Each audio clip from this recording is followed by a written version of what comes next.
On the 8th of March 2023, the episode called The Outpost premiered on Disney+. In those approximately 25 minutes, Crosshair grappling with his inner crisis quickly turned it into the best episode of The Bad Batch, and possibly the best animated content Disney has ever released. And it's all thanks to one pivotal moment. Yes, of course I'm talking about the kill. But before I go into more detail, we have to go back to the very beginning. We should have killed that Jedi. You disobeyed orders. In Season 1, Crosshair was, until the very finale, a textbook evil villain. He was brainwashed, didn't seem to feel anything, and was therefore quite boring and unrelatable. However, all of that changed when the truth was revealed. I had my chip removed a long time ago. This is who I am. Suddenly, this character had a whole new tragic dimension that, upon a closer look, went far beyond the decision to support the Empire. From Crosshair's perspective, it was about loyalty, and that his former squad had left him all alone when he himself had no real choice in the matter. It's this feeling of abandonment, not wanting to deal with the past, and him still having a place within the Empire that made him stay on that platform instead of reuniting with his family. You coming with us? None of this changes anything. This is when things really start to get interesting, and some might call it the beginning of his authentic redemption arc. Yet to me, Crosshair's story is so much more than a simple shift of beliefs, and that's what I'm about to get into. Left for dead and yet you still came back. Why?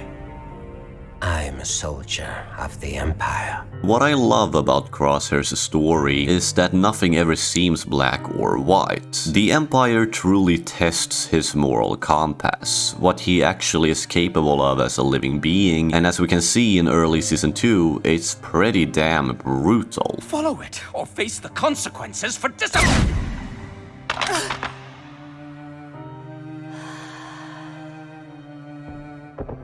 That's why I have a problem with calling his story a redemption arc, because Crosshair has never been a morally good person, even after his quote-unquote turn. It has never been a question of doing what's best for the galaxy or him wanting to sleep at night. Rather that he has been trapped within a system while being too stubborn and unaware to realize that he is being used in an unfair way. It isn't until that detail becomes undeniably clear that he chooses to act. And no, it isn't just the Mayday that affects him, it's the mindset of all the clones he has met along the way, with Bad Batch, Hauser and Cody, that gradually over time develops this psychological revolution. You know what makes us different from battle droids? We make our own decisions. I will not be a part of it any longer.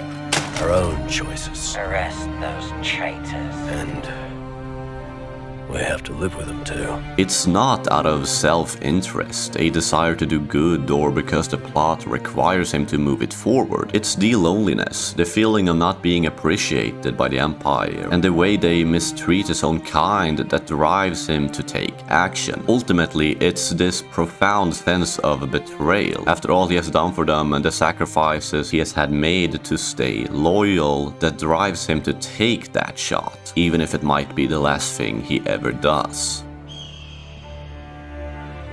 Vicious creatures. But you have to admire them. And find a way to survive. The Ice Vulture seen throughout the episode is in a way representing Crosshair, that he is a lost soldier scavenging for pieces of himself to find some sort of identity. Like the description Mayday gives them, Crosshair too is a survivor, something that becomes evidently clear the longer the episode drags on. I have to thank Reddit for this detail, but the rock placement behind our desperate sniper when he takes that shot further adds to this symbolism by illustrating that Crosshair embodies the role of this creature. You could analyze it as when he killed Lieutenant Nolan, he destroyed the part of himself that was attached to the Empire, therefore allowing him to start anew. And that's exactly what Season 3 is all about, him having to deal with the consequences of his previous actions, both psychologically and physically. I know what you're doing, Crosshair, but you can't keep hiding. You need to talk to Hunter. I'm not hiding. I'm training. While the final season could have delved even deeper into the challenges of Crosshair, I still think his character carried the show. And in episode 5, titled The Return, the past echoes of the Outpost comes back to haunt him. It was the most character-driven story of that season and actually very emotional. Revisiting Mayday, the rest of the clones, and the Ice Vulture made Crosshair build up the courage to tell Hunter what has been stuck in his head, and as a result find some sort of closure. I've done things. I've made mistakes. I have regrets too, Crosshair. All we can do is keep trying to be better. And who knows? There just might be hope for us yet. Once again, the Ice Vulture, by flying away into the snowy mountains, has its own way of telling the audience that Crosshair now has found some sort of peace, that he could do better. It's great symbolism, very poetic, and a beautiful end to a small character arc in a larger narrative that created the most satisfying kill in animated Star Wars. His shot in the finale, only using one arm to save Omega, while also being awesome, in my humble opinion, comes as a clear second. It might be more impressive, with more on the line and a more difficult shot, yet the badass, tragic, emotional, and legendary character arc being summed up in a single execution will be hard to top. Wait for her, then take the shot.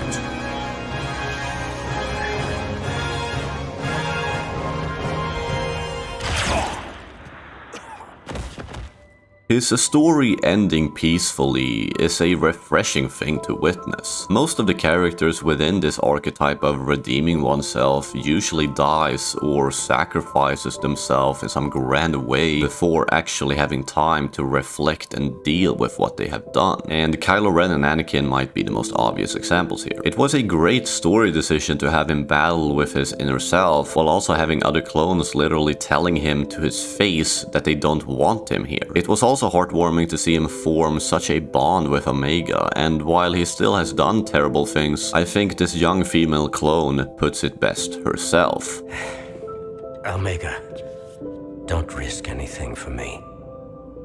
I belong in here. None of us belong in here. Displaying that everyone has a bit of heart in them. Bad Batch is but a part of the clone's story. Here you can check out the first video of a 3-part series about these brave soldiers' entire journey. Thank you so much for watching, and I hope you will have a great day.